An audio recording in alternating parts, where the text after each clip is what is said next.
Hello students, my name is Amir and I am your English trainer and today in this class I am going to teach you past perfect tense। जैसा कि already previous classes में हमने present के सारे present indefinite, present continuous, present perfect continuous, past indefinite और past continuous तक पहले से ही देख लिया है।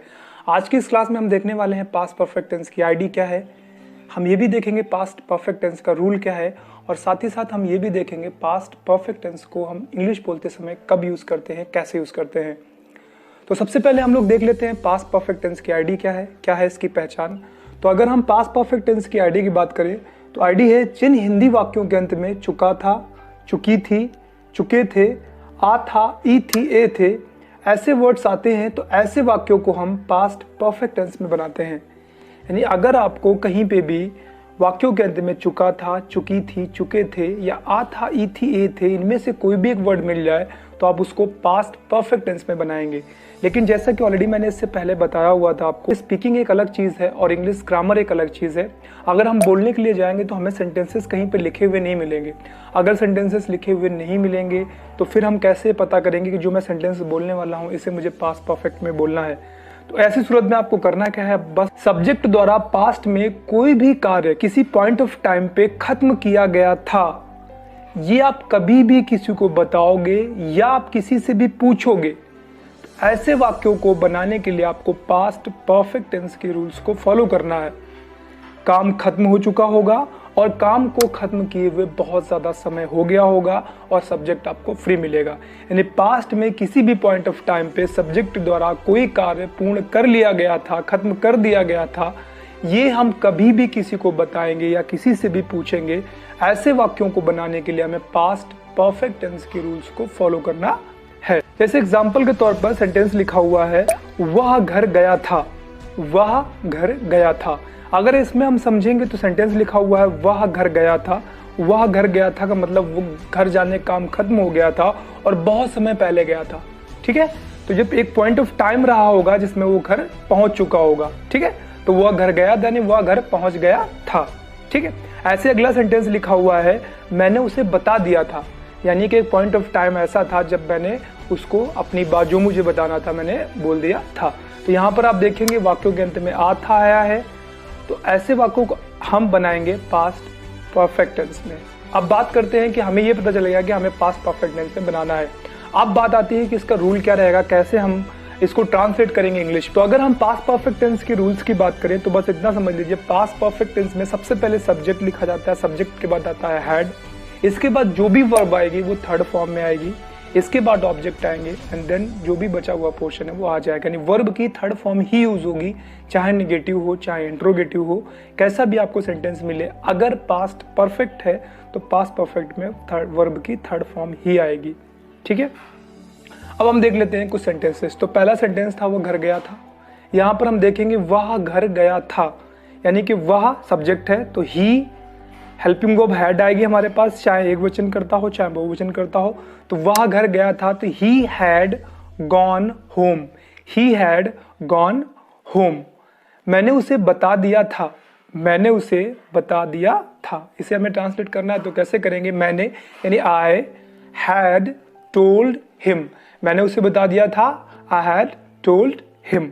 अगला सेंटेंस है उसने मुझे पहले गाली दी थी, उसने मुझे पहले गाली दी थी। ध्यान रखिए अगर सेंटेंस सिर्फ इतना होता उसने मुझे पहले गाली दी तो ये पास्ट परफेक्ट में नहीं बनेगा, उसने मुझे पहले गाली दी थी तो ये पास्ट परफेक्ट में बनेगा। ठीक है, अब इसको हम ट्रांसलेट करेंगे तो सबसे पहले उसने यानी he helping verb had, he had abused me before, he had abused me before, उसने मुझे पहले गाली दी थी। तब तक हम वो मैच जीत गए थे, तब तक हम वह मैच या वो मैच जीत गए थे।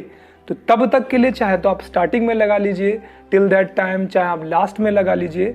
सेंटेंस है हम मैच जीत गए थे तो हम वी हैड वन, विन का third form won, we had won that match, उस मैच को we had won that match till that time, we had won that match till that time.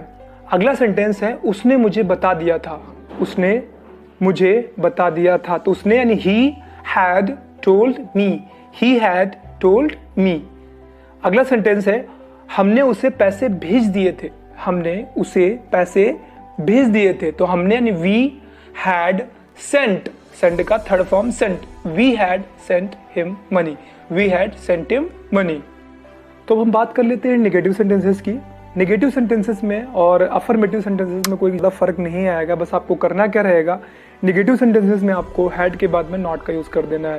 यानी जहाँ पर जो भी सेंटेंसेस होंगे, पहले हम लोग हैड से बनाते थे, अब हमें करना क्या है, हमें हैड के साथ नॉट का भी यूज़ कर देना है। अगर हम रूल की बात करें तो रूल क्या होगा, सबसे पहले सब्जेक्ट आएगा, इसके बाद had and then not and then आपका वर्ब आएगी थर्ड फॉर्म में, और इसके बाद आपका ऑब्जेक्ट और फिर जो भी बचा हुआ पोर्शन है वो आ जाएगा।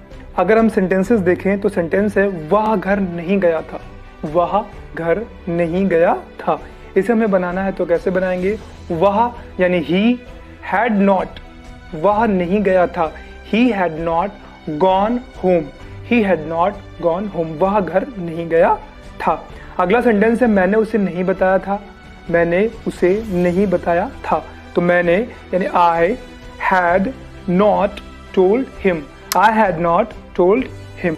अगला सेंटेंस है उसने मुझे पहले गाली नहीं दी थी, उसने मुझे पहले गाली नहीं दी थी। उसने यानी he had not abused me before, he had not abused me before, उसने मुझे पहले गाली नहीं दी थी।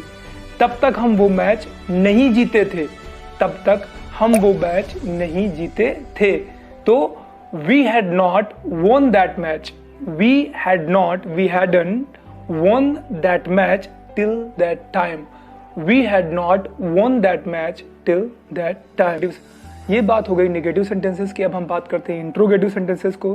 तो इंट्रोगेटिव सेंटेंसेस को दो भागों में बांटा गया है, एक वो जिनमें क्या शब्द वाक्यों के स्टार्टिंग में आएगा, और एक वो जिनमें क्या, क्यों, कब, कैसे, किसने कहा वाक्यों के बीच में आएंगे।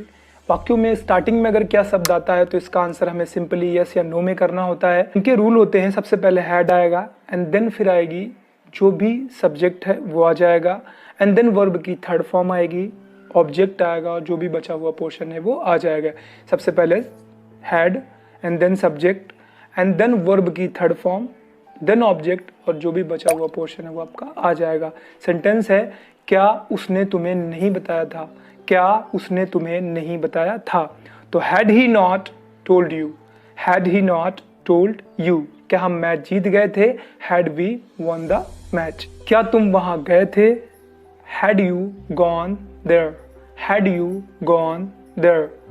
क्या तुमने वहां कुछ देखा था, क्या तुमने वहां कुछ देखा था।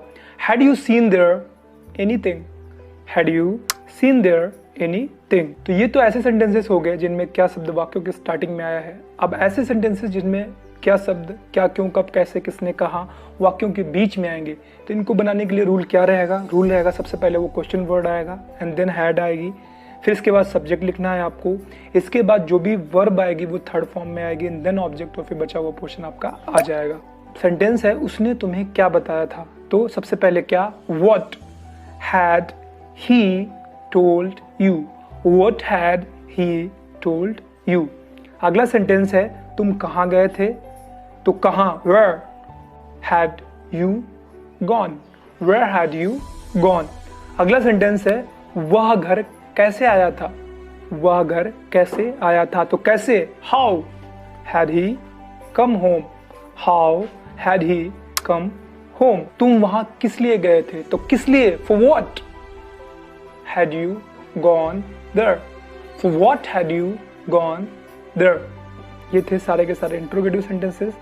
तो आई एम श्योर आपको पास्ट परफेक्ट टेंस क्लियर हो गया होगा। अगर अभी भी कोई डाउट है तो उस डाउट को आप अपने कमेंट सेक्शन में लिख दीजिए इस वीडियो के। आई प्रॉमिस टू यू कि मैं एक नई क्लास, एक नया वीडियो बना दूंगा और आपके डाउट्स को क्लियर कर दूंगा। आज की क्लास में फिलहाल इतना ही। आज की क्लास में हमने देखा पास्ट परफेक्ट टेंस। बहुत जल्द हम फिर से मिलेंगे एक नई क्लास में एक नया टॉपिक के साथ। तब तक अपना खूब सारा ख्याल रखिए, इंग्लिश बोलने की प्रैक्टिस करते रहिए। Bye bye, take care.